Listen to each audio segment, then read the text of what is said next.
RP Bharat, केवल खबरें और कुछ नहीं। नमस्कार, मैं हूं अंजलि। आरपी भारत में आपका स्वागत करती हूं। तो चलिए शुरुआत करते हैं आज की किसी खास खबर से। दुमका की पुलिस सभागार से दुमका एसपी अंबर लकड़ा एवं बोकारो एसपी चंदन झा ने एक संयुक्त वीडियो संवाद कर बताया कि बोकारो में पकड़े गए माओवादी लीडर छोटू मांझी उर्फ सहदेव मांझी उर्फ निशिकांत की निशानदेही पर दुमका के मसलिया एवं शिकारीपाड़ा के जंगलों से हथियारों का जखीरा मिला है।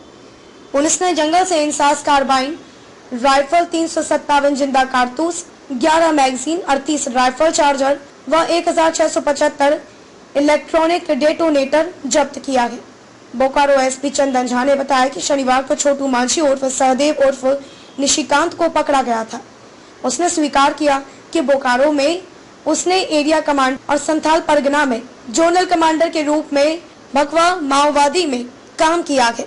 संथाल परगना इलाके में संगठन से उसका प्रचलित नाम निशिकांत है। उन्होंने बताया कि बोकारो में पूछताछ के दौरान निशिकांत ने जानकारी दी थी कि दुमका से उसके साथियों ने हथियार छिपाकर रखे हैं और वह हथियार बरामदगी करा सकता है।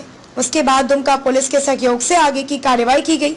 छोटू उर्फ सहदेव उर्फ निशिकांत पर दुमका में 10 और बोकारो में 17 केस दर्ज हैं।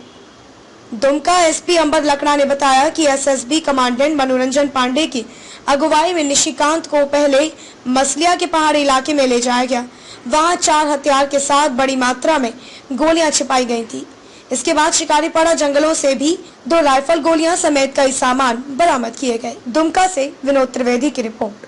14 मैगजीन मिला है, इंसास का 8, एसएलआर का 3, 2 कार्बाइन का और एक 303 का।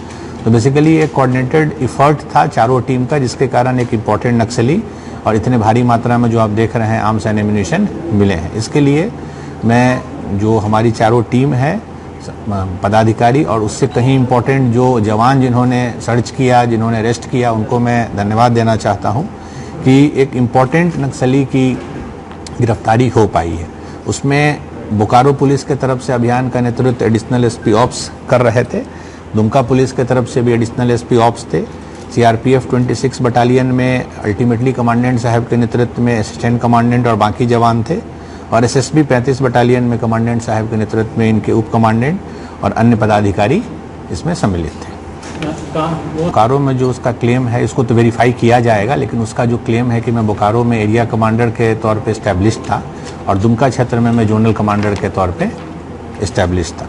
कितने का इनाम अगर ये चूंकि मुझे एक बार हम लोग को स्पेशल ब्रांच से कंफर्म करना होगा, बट जो अभी हमें प्रिलिमिनरी इन्फॉर्मेशन है वो 5 लाख का इनामी था, बट ये मैं कंफर्म अभी नहीं बता सकता हूँ। सर, ये जो इतनी बड़ी संख्या क्षेत्र में, दुमका क्षेत्र में तो प्रेजेंस रहा ही है। बोकारो में भी अभी जो दस्ता घूम रहा है उसमें भी ये बहुत एक्टिव रोल में था। तैयारी तो उनकी रहती है अपने स्तर से, बट हम लोग उसी के लिए हैं कि सूचना सही समय पर हम लोग एकत्रित करके उसको अरेस्ट कर सकें, रिकवर कर सकें और उनकी जो तैयारी है उसको विफल कर सकें। हथियार बरामद हुआ है और जो इनपुट आया, इससे क्या लगता है सर, किस तरह से एक पुलिस को बड़ा एक अचीवमेंट मिला है और जो तैयारी है उसको किस तरह से दुमका क्षेत्र में पहले भी नक्सली बड़ी घटना को अंजाम दे चुके हैं और इतना बड़ा हथियार यहाँ छुपा के रखना, यहाँ बाई इलेक्शन भी होना, क्या इसमें सुराग मिला? ये एक माना जा रहा है एक बड़ी उपलब्धि है झारखंड पुलिस की, और जिसमें एक कंबाइंड एफर्ट था जिसमें बोकारो पुलिस द्वारा एक अहम भूमिका निभाई गई, जिसमें बोकारो के कप्तान ने के पहल पर छोटू मांझी नाम का एक उग्रवादी जो है कि गिरफ्तार किया गया। उक्त गिरफ्तारी के बाद उससे पूछताछ के क्रम में जो है कि बताया कि दुमका जिला में हथियार छिपा के रखा गया है और उक्त हथियार की बरामदगी हेतु दुमका जिला में एसएसबी के जवान और साथ साथ जो है इनके कप्तान जो कमांडेंट साहब है पांडे जी, इनकी नेतृत्व में यहाँ पर शिकारीपाड़ा एवं मसलिया में छापामारी की गई, जिसके अंतर्गत जो है 6 वेपन्स हम लोग बरामद किए हैं और साथ साथ कई राउंड एम्यूनिशन है और डेटोनेटर्स हैं। और इस कार्रवाई में चारों विंग जो पुलिस के हैं, तो बाकी जो है कि सीआरपी के जो कमांडेंट है बोकारो के और पुलिस के कप्तान बोकारो के और एसएसबी के कमांडेंट, इनकी अहम भूमिका रही है। जो हथियार बरामद हुए हैं क्या यह छीनी हुई पुलिस के उससे छीनी हुई हथियार है या क्या है? ये हम लोग अभी जांच कर रहे हैं कि कहाँ से इसको बरामद किया गया है, मतलब ये लूटा गया होगा या तो कहाँ से लाया गया होगा, और ये जल्दी हम लोग खुलासा इसका हो जाएगा। तो क्या लगता है किस तरह की तैयारी थी नक्सलियों की जिसको पुलिस ने नाकाम किया है? ये ज़रूर ये छोटू मांझी उर्फ सहदेव मांझी उर्फ निशिकांत जो था, एक जोनल स्तर का नक्सली था जो इस क्षेत्र में काफ़ी सक्रिय था, और इसके द्वारा ये हथियार जो है कि कई जगहों पर छिपाया गया था, और इससे बात से इनकार नहीं किया जा सकता है कि इस वेपन्स का जो है कि आगे यूज़ होता, और ये कारगर सभी वेपन्स हैं और गोली भी कारगर हैं और डेटोनेटर्स भी हैं। तो इसका जो गिरफ्तारी देखा जा रहा है कि इसमें जो है कि आगे आने वाले समय में इस क्षेत्र में जो है शांति और कायम किया जा सकेगा, और लोगों के बीच में एक जो डर है वो भी हट जाएगा। सर, लगातार एसएसबी और सब जॉइंट मिलकर जिस तरह से एस्टीमेट हो रहा है नक्सलियों के प्रति, इस इलाके में काफ़ी सक्रिय नक्सली और इस तरह के वेपन्स मिलना और हार्डकोर नक्सली का मिलना कितना बड़ा एस्टीमेट है, और क्या कहेंगे कि आगे किस तरह की योजनाएं भी होंगी?